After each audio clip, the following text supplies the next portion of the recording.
इनको लेना है 11 लाख का।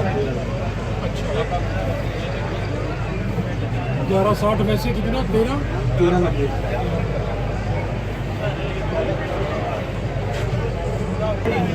बलवंत सिंह सन ऑफ श्री राजविंदर सिंह जो कि कुरुक्षेत्र तो हरियाणे तो आए थे, इन्हों का पर्स किसी ने चोरी कर लिया।